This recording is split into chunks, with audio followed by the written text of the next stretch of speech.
Hello मित्रों, मैं दीपक कुमार। मेरे यूट्यूब चैनल शिक्षा के प्रसार में आप सभी का स्वागत है।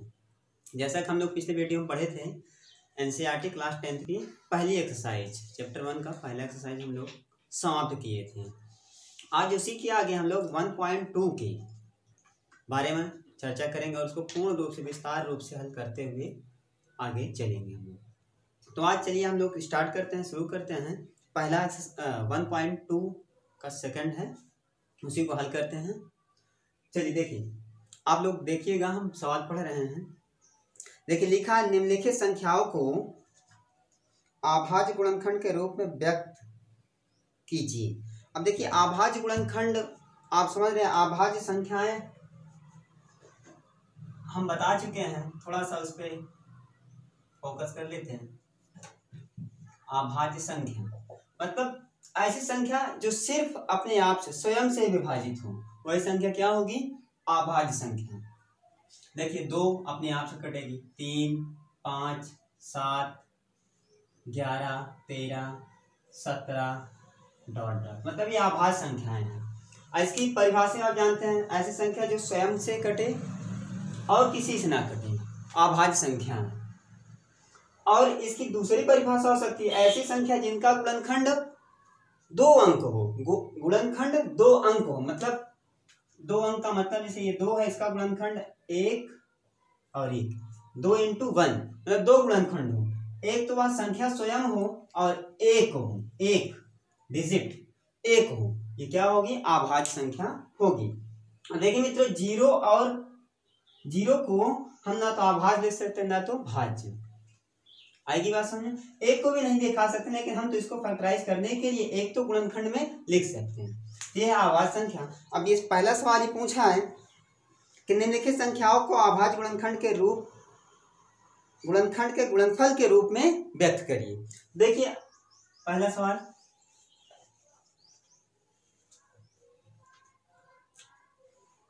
एक्सरसाइज है आज हम लोगों की 1.2। अब देखिए पहला सवाल लिखा है 140, मतलब पहला सवाल है 1 नंबर 140। इसको हमको अभाज्य संख्याओं के गुणनखंड के रूप में व्यक्त करना, गुणनखंड के रूप में। तो आप जानते हैं इसको तोड़ सकते हैं, तो यहाँ पे आप हल कर सकते हैं। 140 है, काटेंगे 2 से, 70, 35,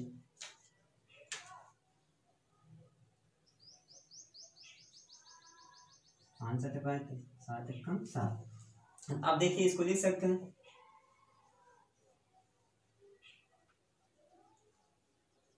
ये हमारा अभाज्य गुणनखंड के रूप में व्यक्त हो गया। 2 दूनी 4, 4 पंजे 20, 20 सत्ते 140।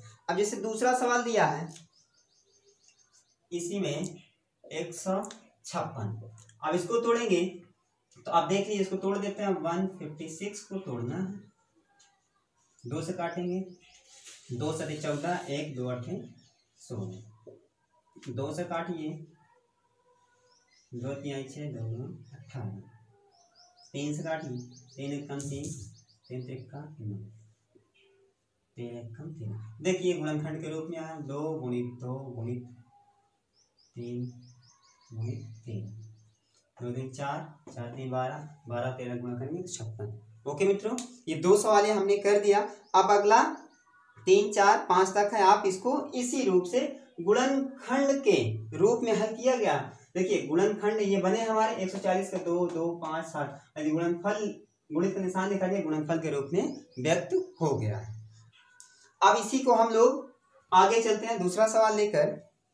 अब आगे देखिए लिखा है, पूर्णांकों के निम्नलिखित युग्मों के HCF और LCM ज्ञात कीजिए तथा इसकी जांच कीजिए कि 2 संख्याओं का गुणनफल इक्वल किसके, HCF और LCM के बराबर है। तो अब देखिए मित्रों, यहाँ पर हम एक फार्मूला बता देते हैं आप लोगों को। फार्मूला हम बता दे रहे हैं, लिख सकते हैं आप, 2 संख्याओं का गुणनफल किसके बराबर होगा? इन दोनों संख्याओं के एलसीएम और एचसीएफ के गुणनफल के बराबर होगा। दो संख्याओं का गुणनफल किसके बराबर होगा? इन दोनों संख्याओं के एलसीएम और एचसीएफ के बराबर होगा। ये फार्मूला होगा। अगर मान लें दो संख्या ए और बी रही होगी, पहली संख्या ए दूसरी संख्या बी, दोनों एलसीएम गुणित एचसीएफ है। यहां से अगर इसको मान लेते हैं पहली संख्या, इसको दूसरी संख्या, अगर यहां से एलसीएम निकालना हो तो दोनों संख्याओं का गुणनफल बटे, अगर एलसीएम निकालना तो एचसीएफ को भेज दीजिए आप, बराबर किसके हो गया? एलसीएम। ये हमारा एलसीएम निकल गया। अगर एचसीएफ निकालना होगा तो एलसीएम को नीचे भेज दीजिएगा। अभी इसका प्रयोग होगा, हमने बता दिया। अब अगले सवाल पर अभी इसका प्रयोग हम लोग कर लेंगे। चलिए मिटा दे रहे हैं इसको। अब अगला सवाल हम लोग हल करते हैं। देखिए, दो पूर्णांकों के निम्नलिखित युग्मों के एचसीएफ और एलसीएम ज्ञात कीजिए तथा इसकी जांच कीजिए कि दो संख्याओं का गुणनफल इक्वल किसके एचसीएफ और एलसीएम के बराबर है। पहला सवाल है दूसरे का पहला, संख्या 26 और 91 ये दिया है हमें। ये सवाल में हमको दे दिया है, दो संख्याएं हैं, पहले इसका एलसीएम निकालना है फिर एचसीएफ निकालना। तो हम पहले इसको गुणनखंड करते हैं, संख्याओं को गुणनखंड के रूप में तोड़ते हैं। देखिए हल कर रहे हैं। 26 को अगर तोड़ेंगे 2 गुणित 13 आएगा, 13 में 26। अब इससे ज्यादा नहीं टूटेगा। आप ये याद रखिए, कोई भी भाज्य संख्या हो, अगर जब उसको फैक्टराइजेशन करेंगे तो हमेशा अभाज्य संख्याओं के रूप में ही टूटेगा। बस ये अभाज्य संख्याएं हैं, पता है आपको। ये भाज्य थी, भाज्य को जब तोड़ेंगे तो अभाज्य संख्याओं के रूप में व्यक्त हुआ। अब 91 को तोड़ लेते हैं हम, इतना टूटेगा, 13 7 91। अब देखिए हमसे पूछा है एलसीएम और एचसीएफ। पहले हम एचसीएफ निकालते हैं। एचसीएफ में हमने बताया था, पिछले वीडियो में बताए हैं कि जब 2 या 3 संख्याओं को गुणनखंड करेंगे उसमें देखेंगे क्या कॉमन है, उभयनिष्ठ क्या है, क्या मिल रहा है। अब देखिए क्या मिल रहा है? 13, और तो कुछ नहीं मिल रहा है। अब एलसीएम भी पूछा था, एलसीएम निकाल लेते हैं। एलसीएम हमने कहा जो मिले वो भी और जो ना मिले वो भी। पहले देख लेते हैं क्या मिल रहा है, 13। फिर अब क्या बचा? 2 बचा और 7 बचा। ये हो गया एलसीएम। अब इसका गुणा कर लेते हैं। देखिए 7 दूनी 14 हुआ, गुणित 13, 13 चौको 52 तो 2 हासिल 5, 13 कम 13 5 18, 182 हुआ। ये एलसीएम आया। अब इसी में आगे सवाल पूछा, जांच करना हमें कि इन दोनों संख्याओं का गुणनफल एचसीएफ और एलसीएम के बराबर होता है, ये प्रूफ करना। अब देखिए हम जांच कर रहे हैं इसमें, अब हम प्रूफ कर रहे हैं। देखिए दो संख्याओं का गुणनफल, दोनों संख्याओं का गुणनफल लिख देते हैं हम। दो संख्याओं का गुणनफल। अब देखिए गुणनफल कितना होगा? 26 गुणित 91। अब इसका गुणा करेंगे तो आएगा 26 गुणित 91 का गुणा करेंगे 2366, 2366 आया। अब देखिए एक अभी हमने किया, दो संख्याओं का गुणनफल ही चेक किया। अभी हमको क्या निकालना है? अब एलसीएम और एचसीएफ का गुणनफल।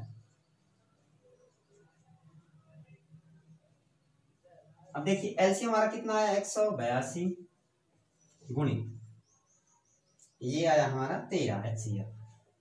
अब देखिए हल करते हैं। 13 दूनी 26 में 6 हासिल 2, 13 8 104, 104 104 2 106 हासिल 10, 13 कम 13, 13 10 23। अब देखिए दो संख्याओं का गुणनफल ये आया और उन दोनों संख्याओं के एलसीएम और एचसीएफ यहाँ अतः क्या हो गया? ये इति सिद्धम, मतलब प्रूफ हो गया। हैंस प्रूफ लिख सकते हैं, मतलब ये हम दिखा दिए दोनों संख्याओं का गुणनफल एलसीएम और सीएफ के बराबर। ओके मित्रों, आप इसे नोट डाउन कर सकते हैं।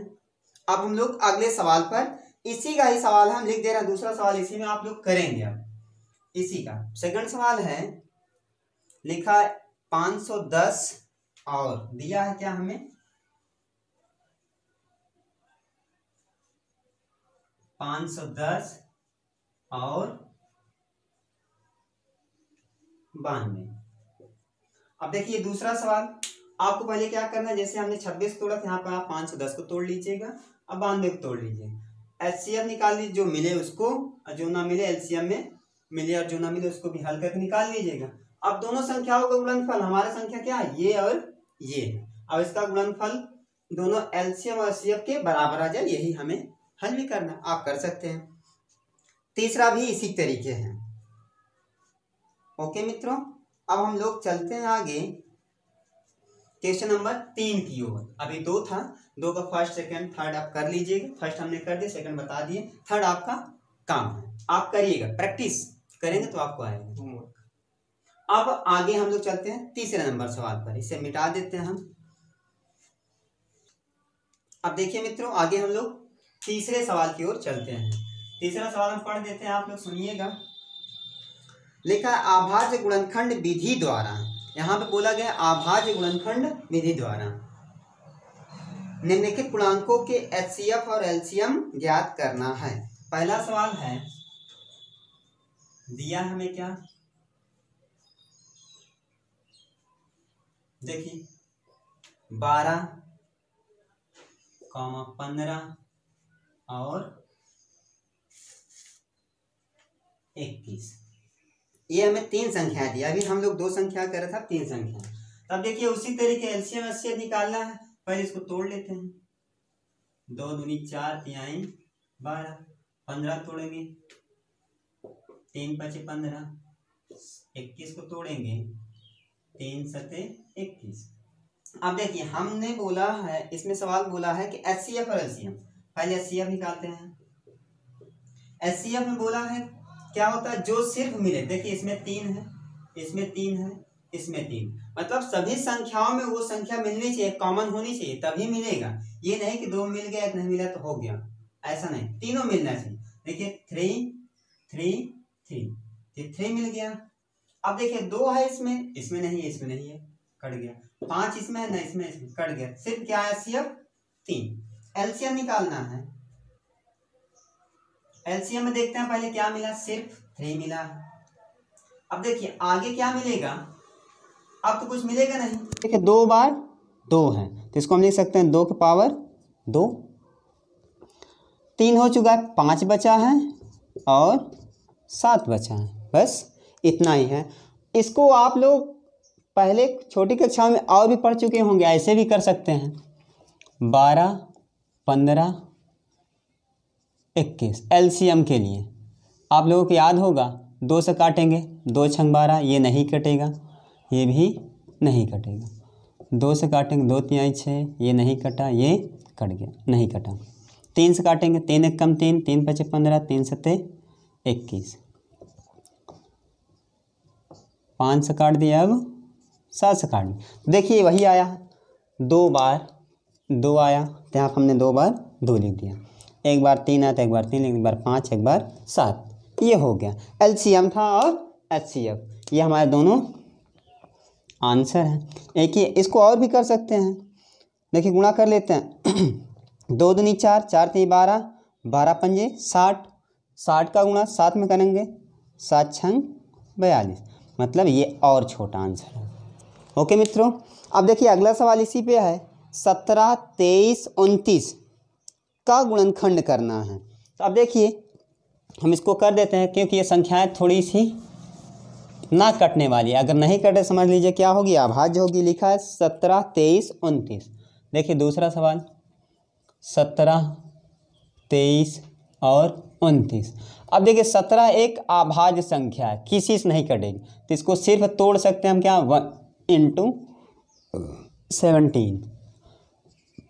23 को तोड़ेंगे तो 1 × 23, ये भी एक आभाज्य संख्या है, 1 × 1 × 29।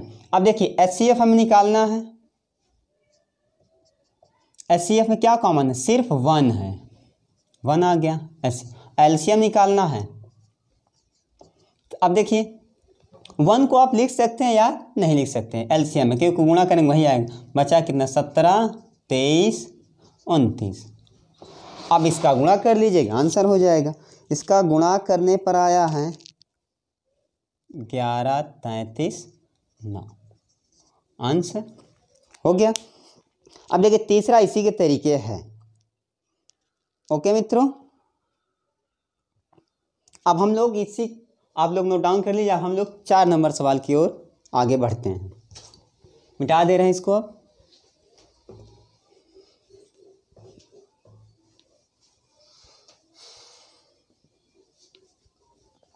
अब देखिए 4 नंबर सवाल लिखा है, HCF ब्रैकेट में 306, 657 ब्रैकेट 1 = 9 दिया है।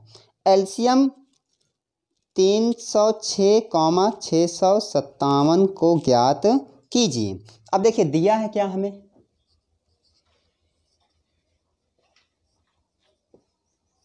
दिया है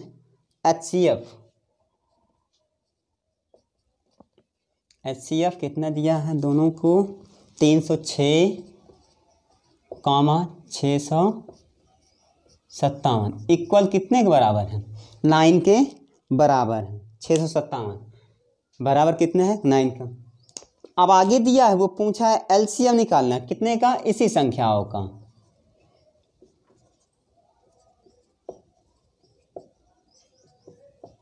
LCM निकालना है। अब देखिए दो संख्या, ये दो संख्याओं का HCF हल करेंगे तो आएगा 9, ये हमें दे दिया। अब इसको पूछा है तो अब समझिए, अभी हमने बोला है, फार्मूला एक लिखा है अभी, दो संख्याओं का गुणनफल किसके बराबर होगा, HCF और LCM के बराबर। अभी हमने एक फार्मूला बताया आप लोगों को। अब देखिए दो संख्याओं का गुणनफल, हमें संख्या कहाँ पता है, एक संख्या ये है, दूसरी संख्या ये है। इन्हीं दोनों संख्याओं को हल करने पर HCF हमारा कितना आएगा, 9 आएगा। तो अब देखिए दो संख्याओं का गुणनफल, तो 306 × 657, दो संख्याओं का गुणनफल हो गया, इक्वल HCF हमारा कितना दिया, इन दोनों संख्याओं के बराबर कितना दिया, 9 × LCM। अब देखिए मल्टीप्लाई में इधर आएगा, डिवाइड हो जाएगा, 306 × 657 बटे 9 LCM के बराबर। अब देखिए इसको काट लेते हैं, 9 × 9, 9 × 3 = 27, 3 बचा, 36 हो गया, 9 × 4 = 36। अब इसका मल्टीप्लाई करेंगे तो LCM आएगा कितना, 334 × 657 का गुणा करने पर आएगा 22, 33,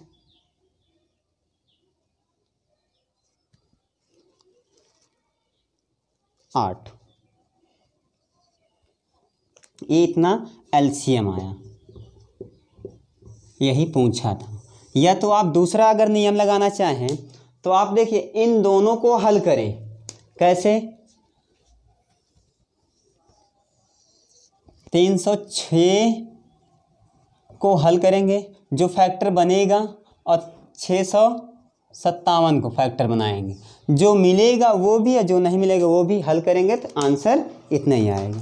तब इसका आप प्रयोग नहीं करेंगे, लेकिन ये ज़्यादा सरल। अब इसको तोड़ेंगे आप तब मिलेगा। ओके मित्रों, ये रूल ठीक है, अभी इसलिए हमने फार्मूला पहले बताया ताकि ये सरल पड़ जाए। वैसे भी उस नियम से भी लगा सकते हैं आप, 306 को तोड़िए और 657 को तोड़िए, जो मिले वो भी और जो ना मिले वो भी, उनका सब गुणा करेंगे तो आएगा इतना। ओके मित्रों, आप इसे नोट डाउन कर लीजिए। अगला जो सवाल है वो सवाल समझने योग्य है, अच्छा सवाल है, उस पर हम थोड़ा डीप में जाएंगे, आपको समझाएंगे ताकि आपको समझ में आ जाए पूर्ण रूप से। ओके मित्रों, चलते हैं, इसको रफ करते हैं आप। ओके मित्रों, हम लोग 4 नंबर तक सवाल हल कर चुके हैं। आप 5वें पर फोकस करते हैं और इसको बड़ा ध्यानपूर्वक आप तो समझिएगा। लिखा है, सवाल पढ़ते हैं। जांच कीजिए कि क्या किसी प्राकृतिक संख्या n के लिए संख्या 6 पावर n अंक 0 पर समाप्त हो सकती है। आप देखिए कहाँ है, दिया है वो संख्या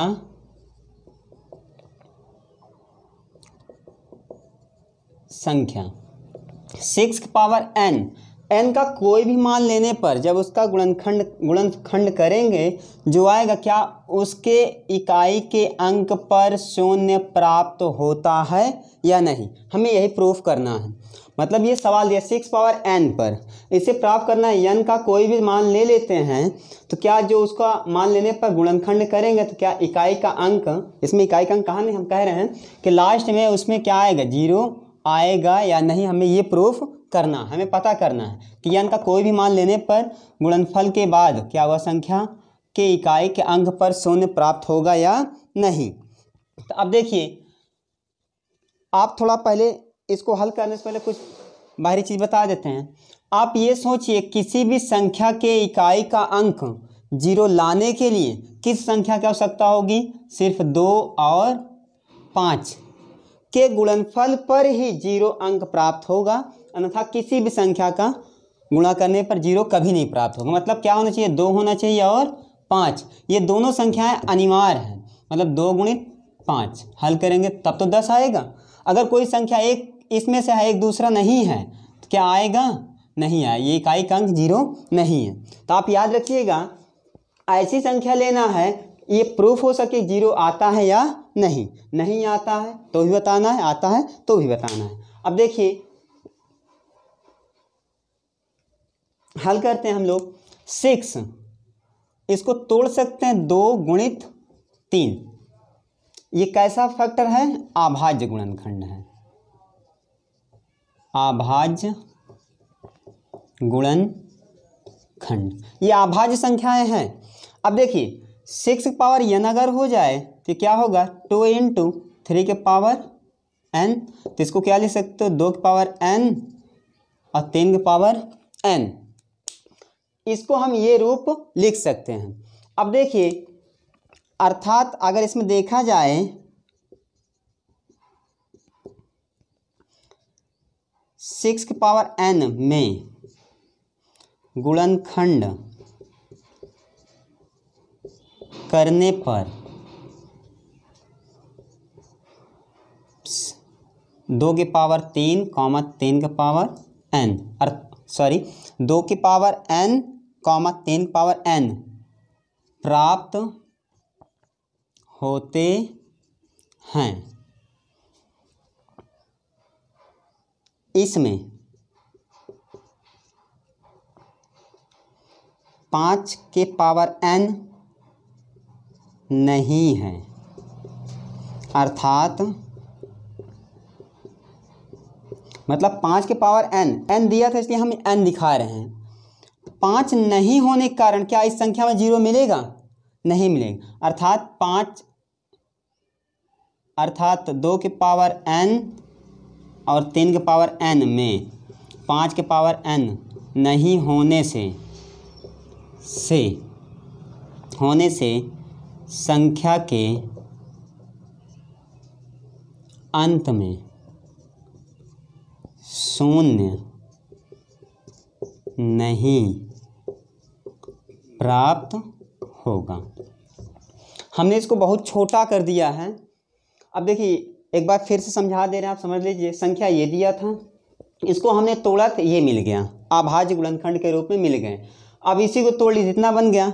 अब देखिए हमें किसी भी संख्या के गुणांक में 5 होना अनिवार्य, तभी तो उसके इकाई के अंक पे 0 आएगा। तब देखिए 2 है और 3 है, मतलब 6 पावर n को इस रूप में प्राप्त होता है, अर्थात इसमें 5 के पावर n नहीं है। और जब 5 के पावर n नहीं होगा तो ये संख्या के अंत में 0 प्राप्त नहीं होगा। अब हमें ये प्रूफ हो गया कि इस संख्या में अर्थात 6 के पावर n कॉमा n बराबर कोई भी संख्या लेने पर शून्य नहीं प्राप्त होगा। यही हमें प्रूफ करना था कि n का कोई भी मान लेने पर क्या उस संख्या के इकाई के अंक में 0 आ सकता है। तो हमें ये दिखाना पड़ेगा कि इस संख्या को कितने रूप में टूटा है, अर्थात 5 नहीं है। और जब 5 नहीं होगा तो 2 तो है, लेकिन 5 नहीं होने के कारण यह संख्या के अंत में 0 प्राप्त नहीं होगा। ओके मित्रों, समझ में आया? आप नोट डाउन कर लिए। एक सवाल और है 6 नंबर, हम उसको बता देते हैं। आप 7 नंबर प्रयास करिएगा घर पर, है बड़ा सरल, मिटा देना इसको आप कर लीजिएगा। अब देखिए क्वेश्चन नंबर 6 पर चलते हैं।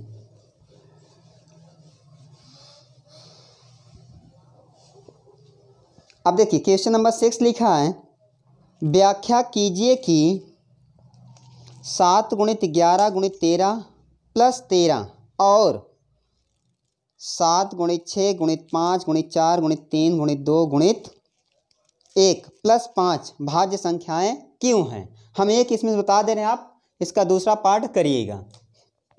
अब देखिए इसमें दिया है क्या क्या दिया है। 6 नंबर दिया है क्या, देखिए इसमें दिया है 7 गुणित 11 गुणित 13, 7 गुणित 11 गुणित 13 प्लस 13, एक ये दिया है और दूसरा दिया है 7 6 5 4 3 2, आगे उसमें दिया है गुणित 1 प्लस 5। हम इसको कर दे रहे हैं, आप इसको करने का प्रयास करिएगा।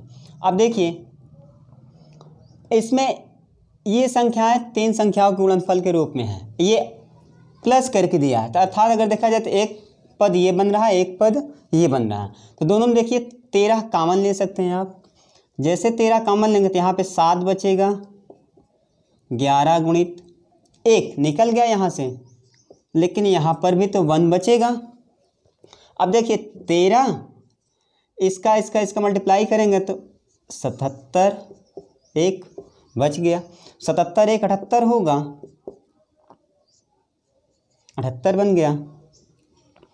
अब देखिए यहाँ से ये पता चल रहा है, अगर इसको तोड़ेंगे फैक्टर करके 13 गुणित 2 गुणित 39, शायद इतना ही आया।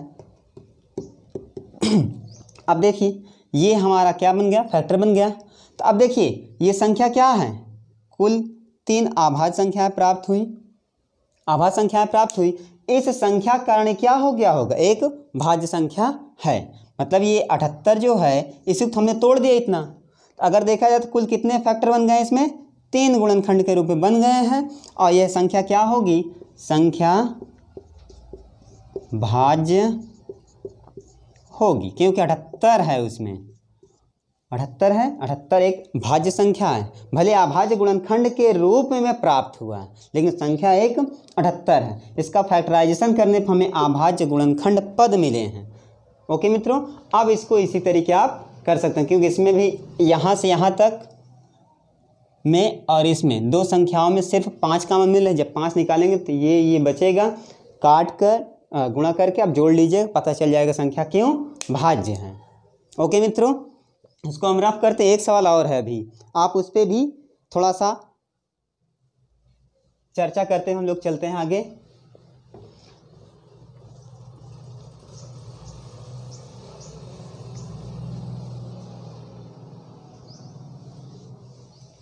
देखिए मित्रों, अगला सवाल हम पढ़ते हैं। किसी खेल के मैदान के चारों ओर एक वृत्ताकार पथ है। इस मैदान का एक चक्कर लगाने में सोनिया को 18 मिनट लगते हैं, जबकि इसी मैदान का एक चक्कर लगाने में रवि को 12 मिनट लगते हैं। मान लीजिए वे दोनों एक ही स्थान और एक ही समय पर चलना प्रारंभ करके एक ही दिशा में चलते हैं। कितने समय के बाद वे पुनः प्रारंभिक स्थान पर मिलेंगे। अब देखिए इसमें दिया है 7 नंबर सवाल, एक वृत्ताकार पथ है, ये वृत्ताकार पथ है, मान लेते हैं इस स्थान से एक ही दिशा में दोनों व्यक्ति चलते हैं, मतलब यहाँ पे एस से हम सोनिया दिखा दे रहे हैं और आर से रवि को दिखा दे रहे हैं। सोनिया को चलने में, जब ये चलती है इसको एक चक्कर लगाने में 18 मिनट का समय लेती है सोनिया, और रवि इसी एक चक्कर को पूरा करने में 12 मिनट का समय लेता है। देखिए अब सोनिया एक चक्कर लगाने में लगा समय 18 मिनट का है। सोनिया अगर एक चक्कर लगाती है 18 मिनट में, जबकि रवि एक चक्कर लगाने में कितना समय लेता है 12 मिनट का। मतलब इसमें सोनिया की चाल रवि से क्या होगी, धीमी होगी, मतलब रवि तेज चला होगा इसीलिए 12 मिनट तय कर ले रहा है और सोनिया 18 मिनट में। अब देखिए यहाँ से आप थोड़ा सा लॉजिक समझिएगा, जब ये चलती है सोनिया तो 18 मिनट में यहाँ पहुँचती हैं यहाँ पर, लेकिन जैसे ही यहाँ पे 18 मिनट लेती है रवि तब तक में इसको क्रॉस कर चुका। अगर 18 मिनट चले तो इसको क्रॉस कर देगा, समझ में आया। तो एक साथ कब मिलेंगे वो किसी भी स्थान पर, वो कब मिलेंगे जब ऐसे सवाल दे दे तो एक ही वृत्ताकार पथ हो या आयताकार हो या वर्गाकार हो, जब एक ही साथ चल रहे हैं भले उनकी गति अलग अलग हो, कब मिलेंगे तो ऐसी स्थिति में क्या निकालेंगे हम, एलसीएम, क्योंकि वो एक चक्कर 18 मिनट फिर दूसरा चक्कर 18 मिनट, मतलब 2 चक्कर को चलने में 36 मिनट लगा दे रहे हैं। लेकिन वही व्यक्ति रवि है जो ये एक बार में 12, दूसरे बार में 24, तीसरी बार में 36, मतलब दोनों 36 पर ही आकर मिल रहे हैं। तो इसका मतलब हम निकाल लेते हैं 12 और 18 का एलसीएम। तब देखिए इसका एलसीएम निकालेंगे तो 12 को तोड़ेंगे, 2 दूनी 4 तिहाई 12, 18 को 2 तिहाई 6 त्रिक 18। एलसीएम लेते हैं, ये मिलेगा ये मिलेगा, मतलब 2 एक बार मिला, एक बार 3 मिला। अब आगे क्या बचा, एक बार 2 एक बार 3। हल कर लेते हैं, 2 तिहाई 6, 6 दूनी 12, 12 तिहाई 36, मतलब उसी स्थान पर 36 मिनट में वो दोनों मिल जाएंगे। ओके मित्रों, इस सवाल को करने पर आंसर कितना है 36। ओके मित्रों, अगर आपको हमारी वीडियो पसंद आ रही हो, अच्छी लग रही हो, तो आप हमारे वीडियो को लाइक करें, शेयर करें, सब्सक्राइब भी कर लें और अपना बेल आइकन ऑन रखें ताकि हमारी वीडियो डालते ही आपको तुरंत पता होती रहे। थैंक यू, आज के लिए धन्यवाद।